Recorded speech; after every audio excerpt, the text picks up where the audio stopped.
Shalom à tous et à toutes. Très heureuse de vous avoir aujourd'hui. C'est mercredi et je suis sûre que vous pensez à Aniel, mais moi, je suis Daniel, je suis avec vous. Aniel, nous prions qu'il se rétablisse parce qu'il est un tout petit peu fatigué. Vous pouvez prier pour lui.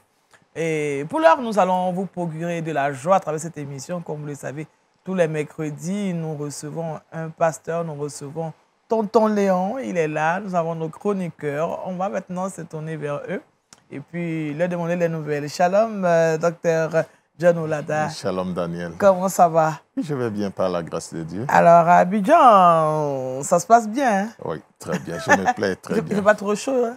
Oh non, pas trop chaud. D'accord. Avec vous, nous allons méditer la parole de Dieu. Oui. Alors, qu'est-ce qu'on verra? On parlera de la persévérance. Oui. De nos Les jours, résultats de la persévérance. De nos jours, il n'y a pas beaucoup de persévérants. Il y a beaucoup qui abandonnent. Mais il vaut la peine de persévérer pour avoir un résultat consistant. C'est ça. Oui. Merci, docteur. Avec lui, nous allons méditer la parole de Dieu. On a dit la persévérance, donc on se prépare. Tonton Léon. Oui. Je sais qu'il est surpris d'être avec moi aujourd'hui. C'est ça. Comment ça va? Super bien. Shalom. Shalom à tous nos amis.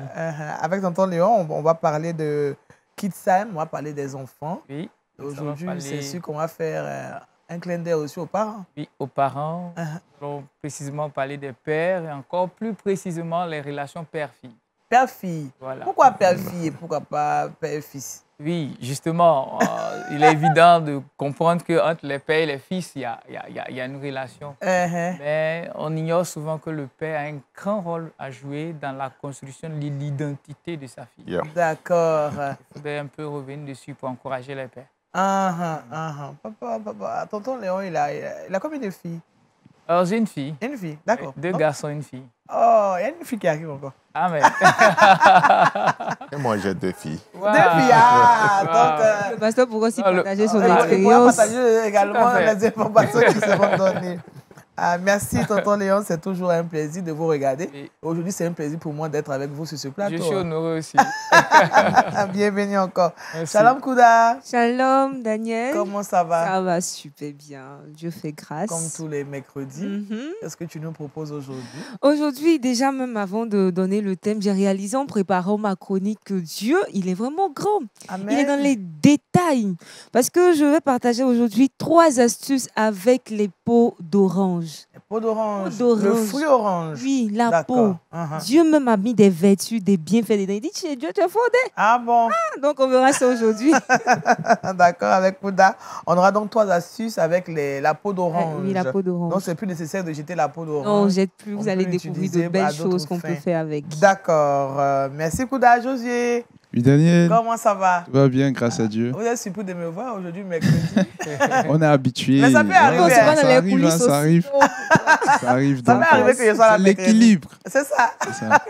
Alors, avec Jésus, on aura Culture Actu, le saviez-vous? Oui, donc Culture Actu, aujourd'hui, on va parler de 2 ouvrages, littérature. Quand tonton Léon est là, on parle de littérature. Donc, on va parler de littérature de 2 ouvrages que je vais présenter. Le premier ouvrage est centré sur le combat spirituel et le second ouvrage est intitulé « À qui irons-nous » Et dans le saviez-vous, on ira en Hongrie pour parler d'une association évangélique qui a été perquisitionnée. C'est un pays dont on parle très peu. Oui, très peu. Et voir qu'une église a été perquisitionnée, c'est un peu triste. Donc, on va donner plus de détails. D'accord. Merci, Josué. Voilà, notre décor, il est planté. Vous n'avez qu'à prendre votre Bible maintenant parce que nous allons commencer cette journée par la parole de Dieu. Donc, nous prenons notre Bible, de quoi annoter. On y va pour la méditation. Méditons ensemble.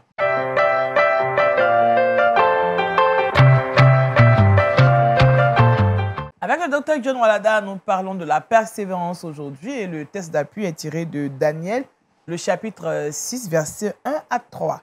Vous avez toute la place, docteur. Nous lisons la parole de Dieu.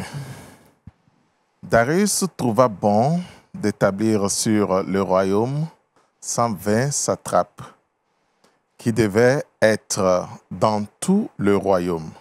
Il mit à leur tête 3 chefs, au nombre desquels était Daniel, afin que ces satrapes leur rendissent compte et que le roi ne souffrit aucun dommage. Amen. Daniel surpassait les chefs les satrapes parce qu'il y avait en lui un esprit supérieur. Et le roi pensait à l'établir sur tout le royaume. Amen.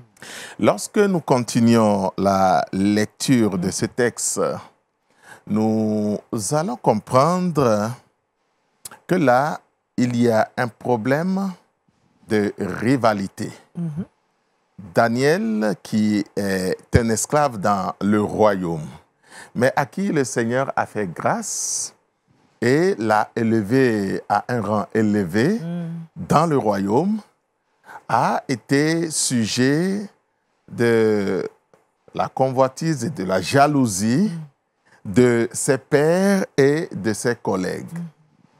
Alors, ceux-ci allèrent voir le roi.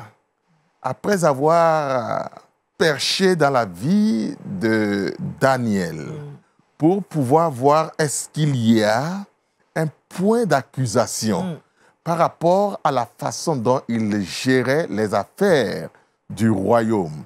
Comme ça, il pouvait rapporter cela au roi et on pouvait juste faire du mal à Daniel et l'empêcher d'évoluer tel qu'il évoluait.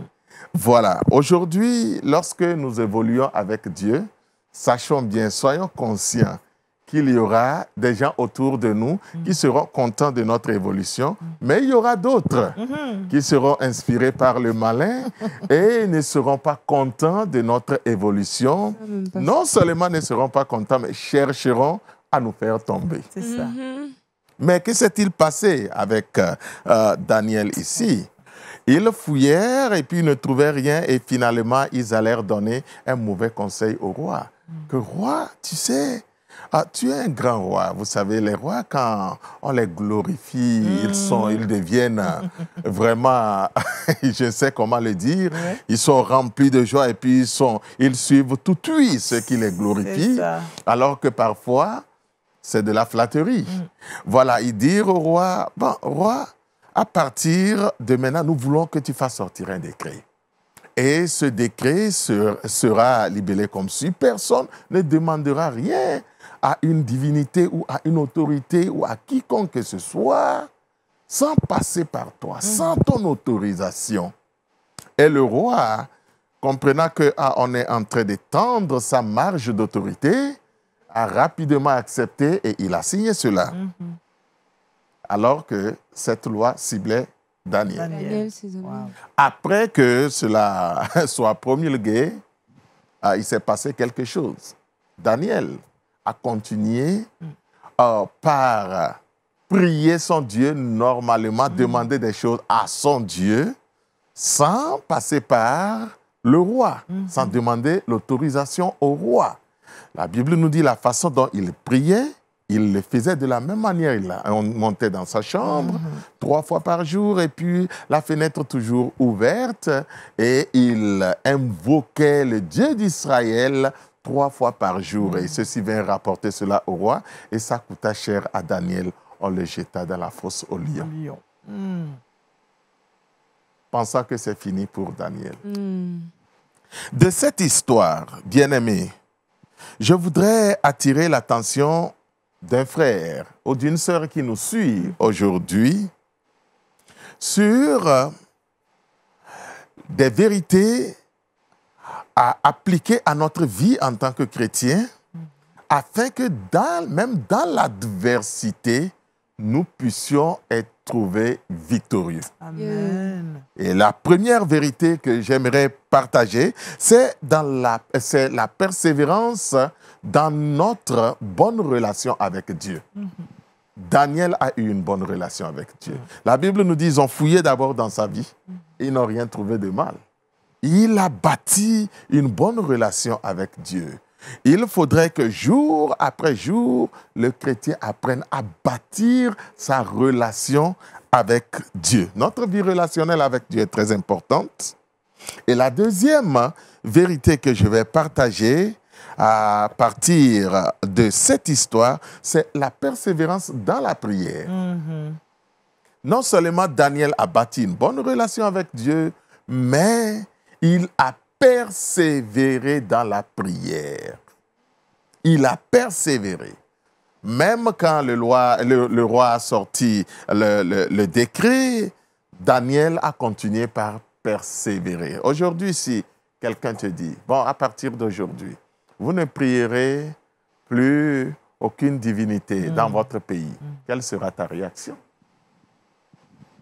Je crois que nous devons persévérer. Amen. Nous devons continuer par prier le roi des rois parce que nous savons que nous lui devons tout. Persévérance dans une bonne relation avec Dieu, persévérance dans la prière.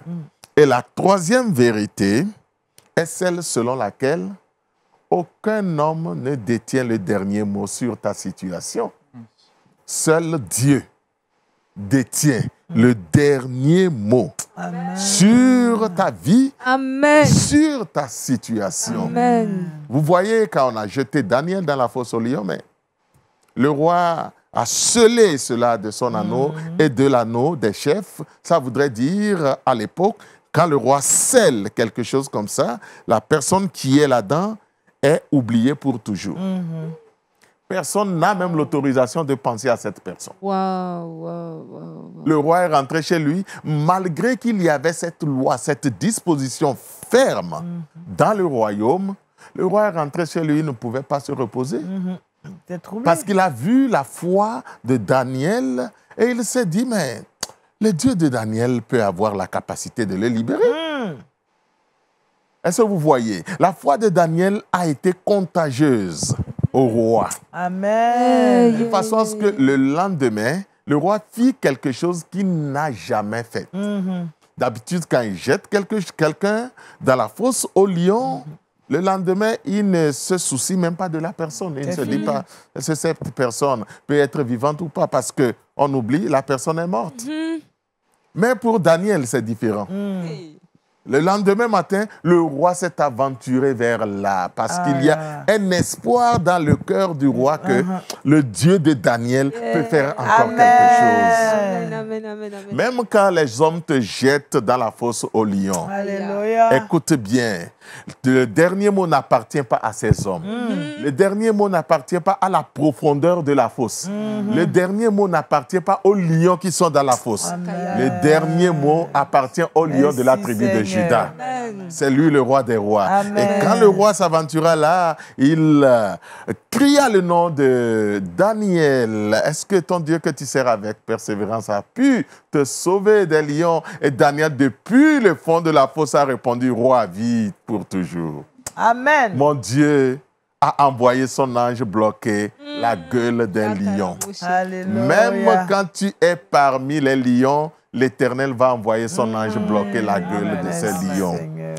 Daniel était là, non seulement comme esclave, mais il était là comme un missionnaire.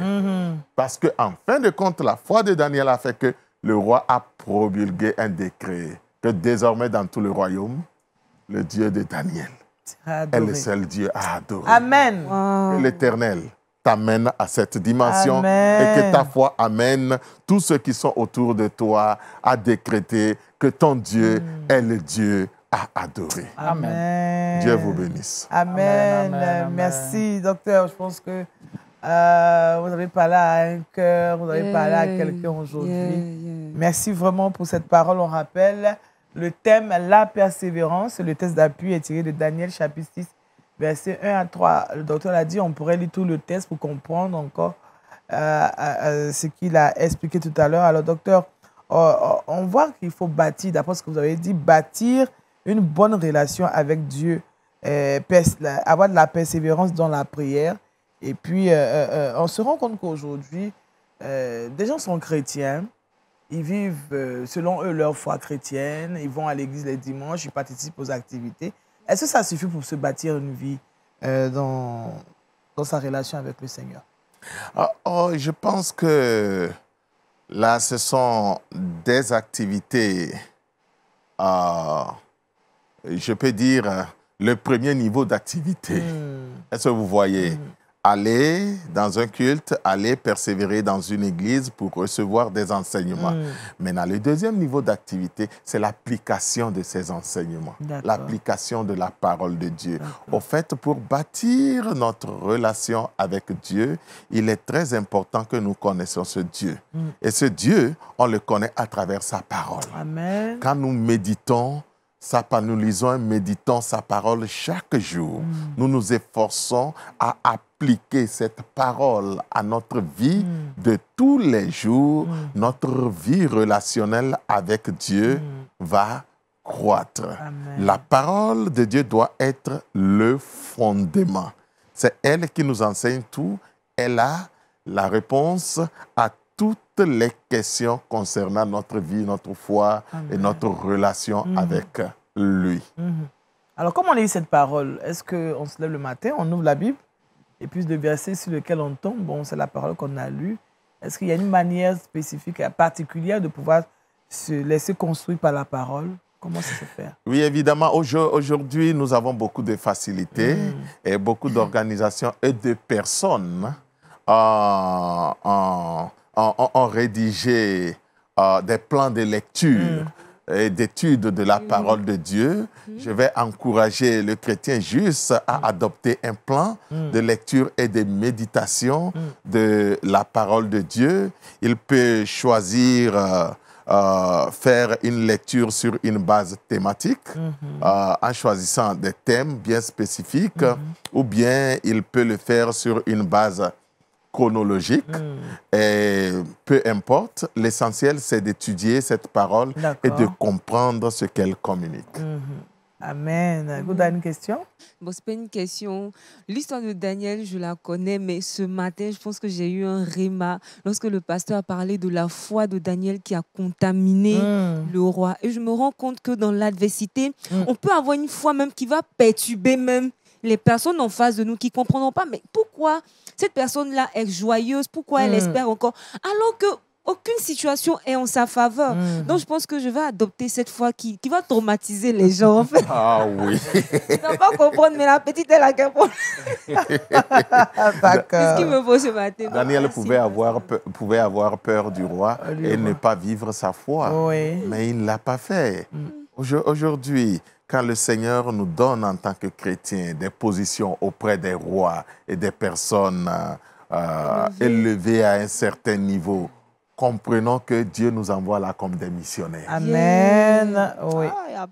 Apparemment, ils peuvent se présenter comme ils n'ont pas de problème, tout va bien pour eux, mais en réalité, quand tu creuses leur cœur, tu comprends qu'ils sont les plus misérables de ce monde et ils ont besoin de Jésus-Christ. Amen. Amen. Oh, merci, docteur. On va prier. Seigneur, je veux te bénir ce matin. Merci de parler à nos cœurs et à nos vies. Je prie, éternel Dieu, que tu nous accordes de persévérer dans notre relation, dans notre vie relationnelle avec toi, de persévérer dans la prière et de croire fermement que le dernier mot sur notre vie et nos situations viendra de toi. Père, donne-nous, Seigneur, d'impacter notre monde aujourd'hui, comme Daniel l'a fait à l'époque. Que notre foi devienne contagieuse et affecte plus d'une personne au nom de Jésus-Christ. Amen. Amen. Vraiment, nous avons été bénis par la parole. J'espère que c'est votre cas. Il faut donc bâtir sa relation, une bonne relation avec Dieu, persévérer dans la prière, être des ambassadeurs là où nous nous trouvons.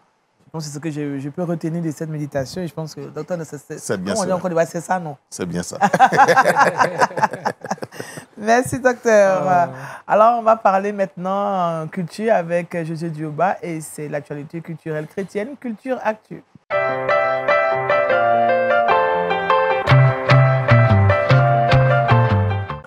José nous parle de littérature, certainement pour nous aider à bâtir notre foi. Oui, bâtir notre foi. Après avoir parlé de persévérance, je propose ce matin 2 ouvrages.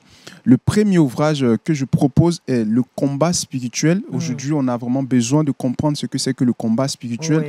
Et ce livre-là a été écrit par Paul Marsh. C'est un livre qui est composé de 122 pages. Il traite la thématique du pouvoir des ténèbres, l'oppression spirituelle, l'occultisme, la sorcellerie, mais aussi nous montre les voies par lesquelles on peut en sortir. Et cet ouvrage donc donne des directives à chaque chrétien pour combattre les ennemis spirituels. Il forme le croyant à être un soldat proactif dans la bataille spirituelle, mais aussi il motive les chrétiens à s'ancrer dans une relation profonde avec le Seigneur Jésus-Christ. La Bible déclare dans le livre de Éphésiens 6, verset 12, que vous n'avez pas à lutter contre la chair et le sang, mais contre les principautés. Ça veut dire qu'en tant que chrétien, il y a une notion de comprendre que nous sommes dans une bataille spirituelle et que nous ne devons pas dire, parce que nous avons reçu le Seigneur Jésus-Christ, nous devons minimiser ce volet-là. Parce que le titre chrétien déjà nous engage dans un combat spirituel. Donc, c'est un ouvrage qui motive et qui nous montre que nous sommes dans une bataille et que nous devons prendre les dispositions pour pouvoir combattre et vaincre l'ennemi. Le second ouvrage que je propose est celui de John Graz. Il est intitulé « À qui irons-nous » L'auteur tente en 15 chapitres pratiques d'emmener le lecteur à s'attacher davantage au Seigneur. On peut le voir dans la parole du Seigneur. Les 12 disciples, Paul, Matthieu, Marc, Luc et Jean, c'était des personnes qui, certes, avaient des activités, mais ils ont tout abandonné pour consacrer entièrement leur vie au Seigneur. Pourquoi? Parce qu'ils ont compris que le Seigneur, en fait, était le chemin. Si Pierre qui dit que tu es le chemin, tu as les paroles de la vie, ça veut dire que Jésus est le chemin, la vérité et la vie. Donc, on comprend très bien que c'est des ouvrages qui viennent montrer vraiment qu'en Jésus, on n'est pas ailleurs, mais qu'on est sur le droit chemin et qu'on va vers le ciel. Je rappelle que ces deux ouvrages peuvent être trouvés dans les librairies chrétiennes. D'accord, on va rappeler les deux ouvrages. Les deux ouvrages, Le combat spirituel de Paul Marsh et le second ouvrage est À qui irons-nous de John Graz. D'accord, voilà. À qui irons-nous en tout cas, je pense que ce sont des ouvrages que nous pouvons conseiller à toute personne qui nous regarde. Et on peut même les trouver dans les librairies chrétiennes. Il suffit simplement d'aller avec le titre que j'ai donné et puis tu demandes et tu peux. Même si les sites internet, tu peux télécharger en mode PDF et puis lire tranquillement. Lire, sans problème. Sans problème. Ah, merci Josué, parce que là, ça me permet de comprendre quelque chose. Par exemple, le dernier livre, À qui irons-nous, je pense que j'ai cherché un tel livre, mais je pense que j'ai eu ce que je veux. Merci. Juste après, je pense que je vais chercher à me procurer ce document. Merci Josué. Et puis voilà, chers téléspectateurs de Lumière du Monde Télévision, c'est toujours une joie pour nous de partager ces moments avec vous. Vous le savez, à cette émission Wake Up, nous parlons, mais toujours dans le Seigneur, nous évoluons. Nous allons continuer. Merci à Josué. Nous allons maintenant nous intéresser aux enfants, aux tout petits, et c'est la rubrique Kids Time. C'est tout de suite.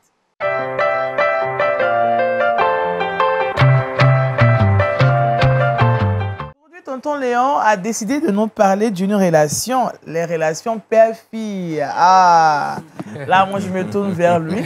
Parce que là, même le pasteur. Un sujet très important. Vous savez que One Hope est spécialisé dans les affaires. C'est ça. Une fois qu'on parle d'enfants, ça m'interpelle. Surtout qu'il en est le vice-président. Il est le vice-président de One Hope Côte d'Ivoire. Oh non. Afrique. Afrique. One Hope Afrique. Voilà. Dans la Côte d'Ivoire. En même temps, ça me met la pression là. Voilà. Ok. Dieu va nous aider. Amen. Dieu va nous aider. Donc, sous le regard bienveillant du docteur, on va redresser cette... Et puis les oreilles bienveillantes aussi, nous sommes nous auditeurs. Tout à fait. Alors, dans la famille, on a le père, la mère et les enfants. Donc, le père a un rôle, la mère a un rôle. Ils ont des relations particulières avec leurs enfants. Si nous voulons rappeler rapidement le rôle d'un père dans la famille chrétienne, le père, c'est celui qui aime, c'est celui qui pourvoit aux besoins, pas seulement aux besoins sociaux, mais aux besoins émotionnels, besoins spirituels et à tous les autres besoins. C'est vrai que souvent, on a réduit le rôle du père à celui qui va chercher l'argent pour nourrir la famille. Et on s'arrête là. Non. C'est pour ça qu'on a beaucoup de défis dans ce monde, dans nos familles. Le père, c'est celui qui assure l'équilibre émotionnel. Le père aime, car Dieu a tant aimé le monde. Et nos pères terrestres sont à l'image de Dieu le Père. C'est pour ça qu'il les a établis comme chefs sur nos maisons, sur nos familles. Donc, ils tiennent leur autorité directement de Dieu. Donc, leur rôle et leur place doit être de Dieu le Père, en griffe, dans leur maison. D'accord. Donc, dans ce rôle-là, ils ont une autorité particulière sur tous les enfants, les garçons et les filles. Les filles. C'est sûr que le garçon, puisqu'ils sont du même sexe, ça va tout de suite prendre et puis à un moment donné. Mais dans la croissance des enfants, il arrive à un moment que les petits garçons sont plus liés à leur mère. Et les petites filles sont plus liées à leur père. Ouais. C'est important. Ouais. Ils doivent les bâtir. C'est le sexe opposé. Moi-même, je l'ai fait. Voilà. Ouais. C'est le sexe opposé. Donc, à un moment donné, le garçon va être plus émotionnellement attaché à la mère, vu sa place, et la fille sera attachée émotionnellement au père. Plus particulièrement pour le père, dans son rôle, c'est lui qui donne l'identité sexuelle. Il bâtit l'estime de soi. L'identité sexuelle se construit entre 4 et 7 ans. C'est entre 4 et 7 ans qu'on admet que, pour toujours que je suis un garçon ou que je suis une fille. Et le père a un rôle extrêmement important à jouer. Mon garçon, ma fille, ma princesse, mon champion. Dans cette période-là, les bébés, chouchou, ma poupette, les petits noms de caresse, là, si on peut les laisser tomber, et puis les affirmer dans leur identité. Tu es un garçon, mon garçon, mon champion. Et ça, c'est le père qui le fait. C'est ça. La mère met au monde, ok? La mère donne la vie, et c'est le père qui bâtit la vie. Amen. C'est le père qui bâtit des hommes et des femmes. Donc, si les pères sont absents, vous voyez les défis dans notre société, parce qu'il y a beaucoup de pères absents. Présents physiquement, mais qui sont peu conscients de leur rôle, même des pères chrétiens. C'est ça. C'est le père, en donnant l'identité sexuelle, qui bâtit l'identité de sa fille. Vous allez voir, les petites filles, sinon, jusqu'à l'adolescence, un peu plus bas, sont beaucoup liées à leur père. Quand vous rentrez, la fille est toujours là à côté. Papa. Les garçons vont venir, vont partir. Mais la fille reste toujours. Elle reste toujours. Elle garde le contact. Elle pose toujours une question. Elle prend soin. Papa, comment tu es habillé, tout ça. C'est la figure paternelle qu'elle est en train de bâtir. Vous serez le modèle d'époux qu'elle recherche. Parce que vous êtes le premier homme de sa vie. C'est ça. Donc, c'est le père qui communique une bonne vision du mariage à sa fille. C'est le père qui communique une bonne vision du mariage. Elle va vouloir avoir un homme qui était à l'image de son père. Donc, si moi, en tant que père, j'ai irrité ma fille, je n'ai pas une très bonne relation, ça jouera dans ses relations avec les hommes. Déjà toute petite jusqu'au mariage. Beaucoup de femmes ont des défis dans leur couple parce que si elles ont eu de très bons rapports avec leur père, attention, les époux, elles auront des attentes souvent démesurées. Elles vont vouloir avoir le bon papa dans leur mari. C'est un époux, ce n'est pas un deuxième père. Attention. Par contre, le danger, c'est que si la relation n'était pas bonne, avec le père, beaucoup de sœurs ont brisé des relations parce que les frères qui sont venus vers elles, elles ont vu le caractère, elles ont vu leur père. Elles se sont dit, bon, ça là, papa m'a fait ça, je ne veux pas avoir ça, je ne veux pas me marier avec telle personne et tout ça. Donc, j'encourage toujours, on encourage les sœurs, quand vous allez vouloir vous marier, travaillez. Quelle était votre relation avec votre propre père? Parce que c'est la première figure paternelle. Si vous avez des défis à votre père, travaillez à guérir à cela avant de vous engager dans une relation avec un homme. C'est ça. Le père bâtit, c'est lui le premier modèle d'homme, c'est lui qui donne une bonne dimension, une bonne vision du mariage, c'est lui qui va donner le courage à sa fille de dire je veux me marier ou bien je ne veux pas me marier. Parce que ce que j'ai vu avec mon père et ma mère, ça ne m'encourage pas. C'est avec le père qu'elle va prendre les bons principes d'être aimée, de se sentir aimée et être aimée en tant que jeune fille. C'est pour ça que le père doit beaucoup encourager, motiver. Waouh, tu es belle. Apprécier son habillement, apprécier-la dans son caractère. Elle peut avoir des défis, des batailles, des luttes, mais elle va sentir que son dernier rempart, c'est papa. Écoute ma fille, ce comportement, il n'est pas juste. Ta manière de t'habiller n'est pas juste. Mais tu es ma fille. Dieu t'a fait et bien fait. Et demain, Dieu te prépare à être une bonne épouse. Et c'est ce que j'attends de toi. Souvent, les batailles, c'est avec les habillements et tout ça. Alors moi, je conseille aux parents, on leur dit, mais tu es mal habillé. Plutôt dit, j'aime quand tu t'habilles de cette manière. Tonton Léon, je pense que mon père m'a fait un reproche un peu comme ça. Okay. J'étais allé le voir au travail. Oui. Et j'avais mis une chaînette au pied. Voilà, au pied gauche. Et il m'a vu rentrer. Il m'a pas dit, non. Quand on allait au bureau, parce qu'il était dans là où il était, il fallait qu'on parte au bureau. Et on allait au bureau, je suis allé l'attendre, il m'a dit, assieds-toi, je viens. Et quand je suis venu, il m'a dit, mais est-ce que la chaînette, on ne peut pas la mettre ailleurs? Ça, c'est la diplomatie. Oui. J'ai dit, pourquoi la chaînette? Il dit, mais c'est que tu as au pied, on ne peut pas mettre ça ailleurs. Il dit, si on peut mettre ailleurs, il dit, mais alors mets ça ailleurs, là-bas. C'est pas très joli, on ne voit pas bien. Et lui-même, il est venu enlever et il m'a mis ça au poignet. Tout à fait. Tu étais contente? J'étais contente et c'est resté comme ça. Parce que nous, on était dans le feu de l'amour, l'euphorie, donc on s'est mis. Donc, tout à fait. Quand je suis venue, non, depuis ce jour, bon, et c'est comme ça. Quand tu portes un vêtement, il te dit, mais est-ce que ce vêtement-là, tu ne peux pas prendre l'autre qui couvre bien, là, c'est mieux, hein, il fait froid. Donc, quand il te dit ça, c'est vrai que aujourd'hui, je me rends compte qu'il a usé d'une manière pour me corriger. Justement, et c'est un très bel exemple. C'est-à-dire, en tant que père, ne vous trompez pas de bataille. Il y a assez de batailles.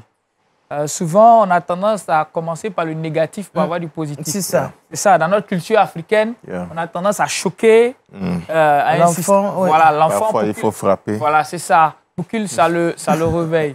Mais vous voyez cette approche. J'aime quand tu t'habilles. J'aime quand tu portes les jupes. J'aime ta belle robe là. Dans sa tête, elle veut être toujours belle comme papa la voit. Donc vous allez voir qu'elle va construire sa garde-robe en fonction de ce que papa apprécie. C'est ça. Mais si elle a habillé, d'abord, elle a pris du temps pour s'habiller. Elle a réfléchi. Elle a prévu ça. Peut-être il y a des jours qu'elle a préparé pour ça. Même si ce n'est pas beau, quand c'est agressif, mais est-ce qu'elle a cette manière, ça choque sa personnalité. Et comme tout homme, on a tendance à se défendre. Donc, on peut être dans une rébellion, je fais ça pour te choquer. Mais waouh, j'aime quand tu t'habilles comme ça. Mais le pantalon, c'était super si ça descendait juste un peu. C'est-à-dire, vous allez dans l'appréciation, dans la construction de sa personnalité. Vous l'acceptez d'abord dans son choix, et vous lui faites comprendre que vous voyez mieux pour elle. C'est ça. Et ça bâtit mieux une jeune fille. Et ça, c'est le rôle d'un père. Le père présent, et ça aide mieux. J'encourage les pères, par ces choses assez simples, à être vraiment présents. Et de ne pas reprendre leur fille en public. Ça, en public, non, c'est plutôt humiliant. C'est humiliant. Non. De savoir que mon père qui doit me protéger m'humilie. Justement, écoute, là, ce comportement, je pense qu'il n'était pas approprié. Je te suggère prochainement. Et on en discute. Et là, ça passe. Demain, elle acceptera mieux.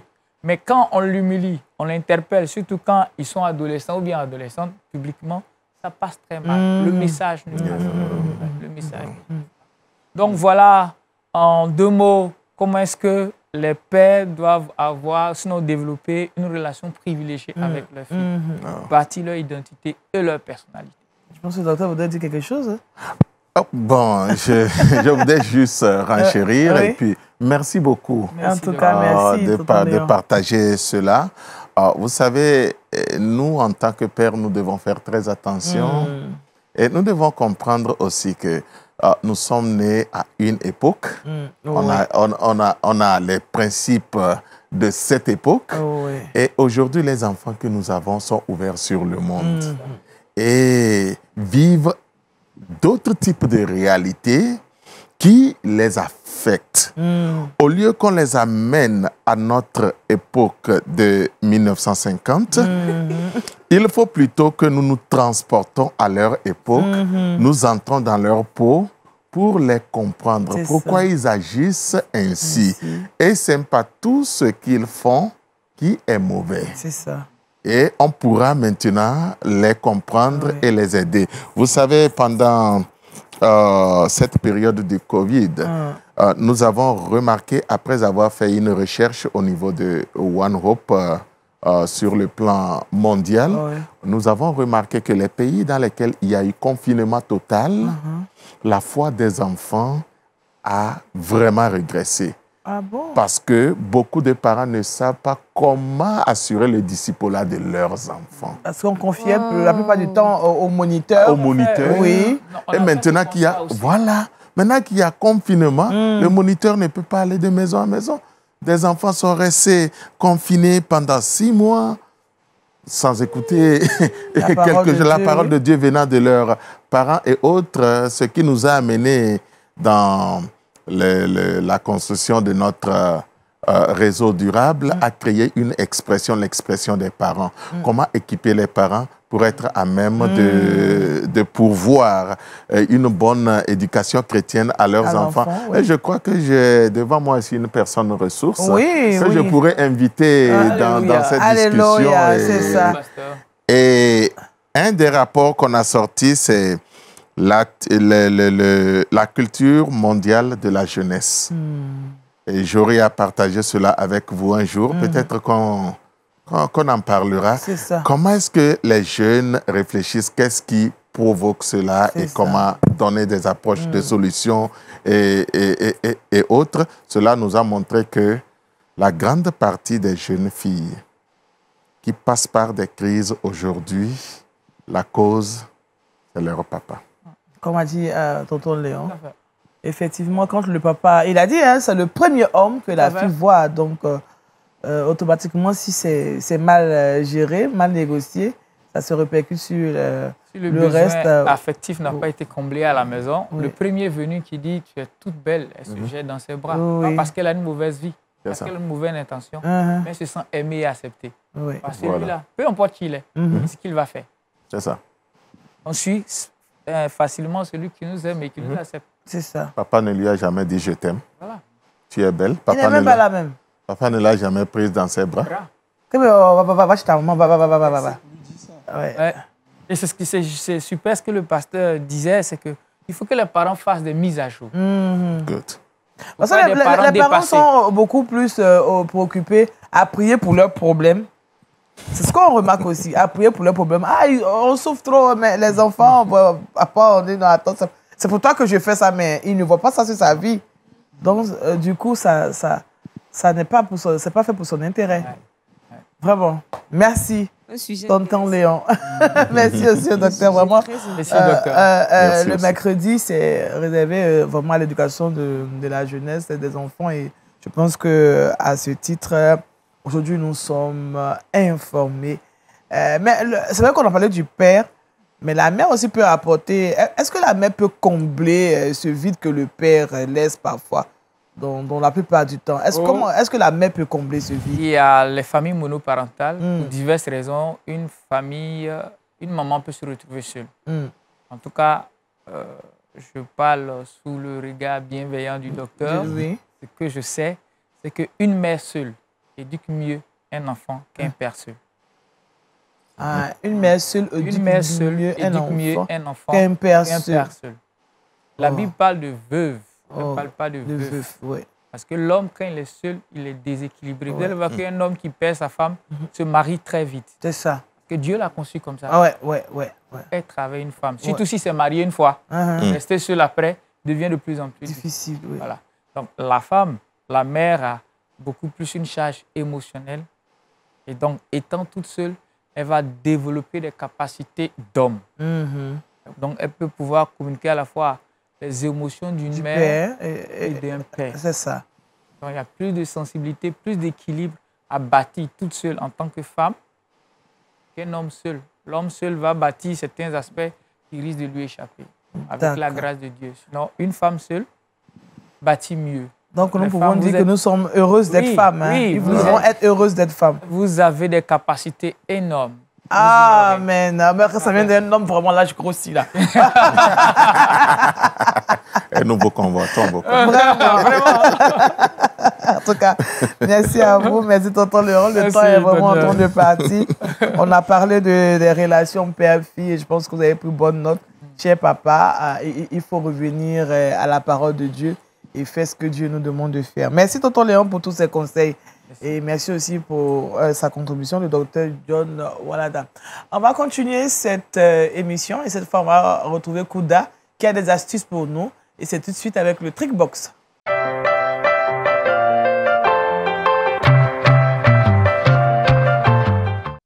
Je pense qu'on a pris bonne note de ce que les hommes nous ont dit. Ils disent qu'ils convoitent souvent notre... Bon, donne-nous ton astuce. Et là, c'est des astuces de grand-mère, comme on le dit. Les Encore femmes grand-mère, ouais, pour combler voilà, la famille. Pas trop en fait, mais bon. Donc, des petites astuces pour aider au quotidien. Et comme je l'ai dit en intro, Dieu fait vraiment des choses extraordinaires. Même les peaux d'orange sont utiles à Mid-Wake Up. On peut utiliser les peaux d'orange pour enlever le calcaire sur les verres. Souvent, on a des verres qui ont l'air d'être malades. Ils sont tout blancs. Voilà, même quand ils sont lavés, ils sont tout blancs. Donc, dans ce cas-ci, on prend une bassine d'eau, on ajoute de l'eau chaude à l'intérieur de cette bassine. Pardon, on prend une bassine, on ajoute de l'eau chaude et quelques morceaux de peau d'orange. D'accord. Ensuite, on trempe les verres pendant 5 minutes. Juste après, on les lave comme habituellement. Et vous verrez qu'il n'y aura plus de traces de calcaire à l'intérieur.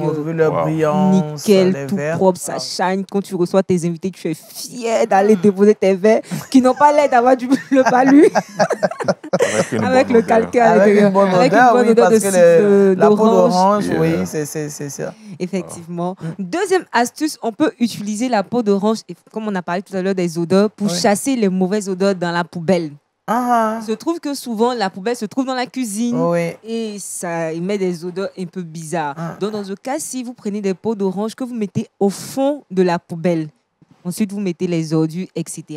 Donc, ça va en fait couvrir les mauvaises odeurs. D'accord. Toujours pour le bien de la cuisine, vous prenez des peaux d'orange que vous mettez au four pour chauffer. Ensuite, vous ouvrez le four, ça va dégager de ces odeurs orangées dans la cuisine là. Avec même quand tu n'es pas bien préparé, puis on rentre dans ta cuisine. Il y a une bonne odeur. Alors, ça sauve des situations. Ça sauve des situations. Donc, voici une deuxième astuce. Et la dernière, on peut utiliser la peau d'orange comme nettoyant efficace. Donc, tu fais ton produit nettoyant à la maison, tu prends du vinaigre blanc, tu ajoutes des peaux d'orange à l'intérieur, tu mets au frigo, tu laisses ça 2 semaines, le temps de bien macérer. Tu secoues aussi de temps en temps pour ne pas que le résidu reste en bas. Donc, tu secoues de temps en temps. 2 semaines après, tu peux l'utiliser pour nettoyer presque tout dans la maison. Donc, tu mets ce liquide dans un vaporisateur, tu pulvérises pour nettoyer la cuisinière, tu peux utiliser pour nettoyer la table, des outils. Le réfrigérateur, ça nettoie bien, sans produits chimiques, tout simplement. D'accord. Écoute, moi, je vais te donner encore une astuce. Pour ceux qui, dans les pays où il y a beaucoup de moustiques, pour chasser la période de saison pluvieuse, il y a des moustiques. On utilise la peau d'orange pour chasser les moustiques. Donc, on laisse sécher. Et après, le soir, on met quelques braises de feu dedans. Et l'odeur chasse les moustiques et puis on peut dormir. Si on n'a pas de moustiques, on peut l'utiliser. Je ne savais pas ça. Ah oui. On peut l'utiliser. Et c'est efficace. Hein. C'est notre mosquito naturel. Quoi. Voilà. C'est insecticide bio. Oui, un insecticide bio. Ça chasse les moustiques. Ça parfume la maison. C'est doux. L'odeur, c'est vraiment intéressant. Voilà. Donc, c'est ces petites astuces que j'avais pour vous à Mid-Wake Up. Moi, j'aime bien les oranges, donc je pense que je vais utiliser aussi. Je vais éviter de jeter la peau d'orange. Et... C'est la peau d'orange mûre ou bien? La peau d'orange mûre. Ok. Merci, Kouda et ses astuces. Je sens que vous avez pris bonne note. Les bottes oranges, ne les jetons plus. Surtout pour les poubelles, mettez-les au fond. Comme ça va couvrir les odeurs de la poubelle. Merci, Kouda. On retrouve Josué Dioba. C'est la rubrique Le saviez-vous?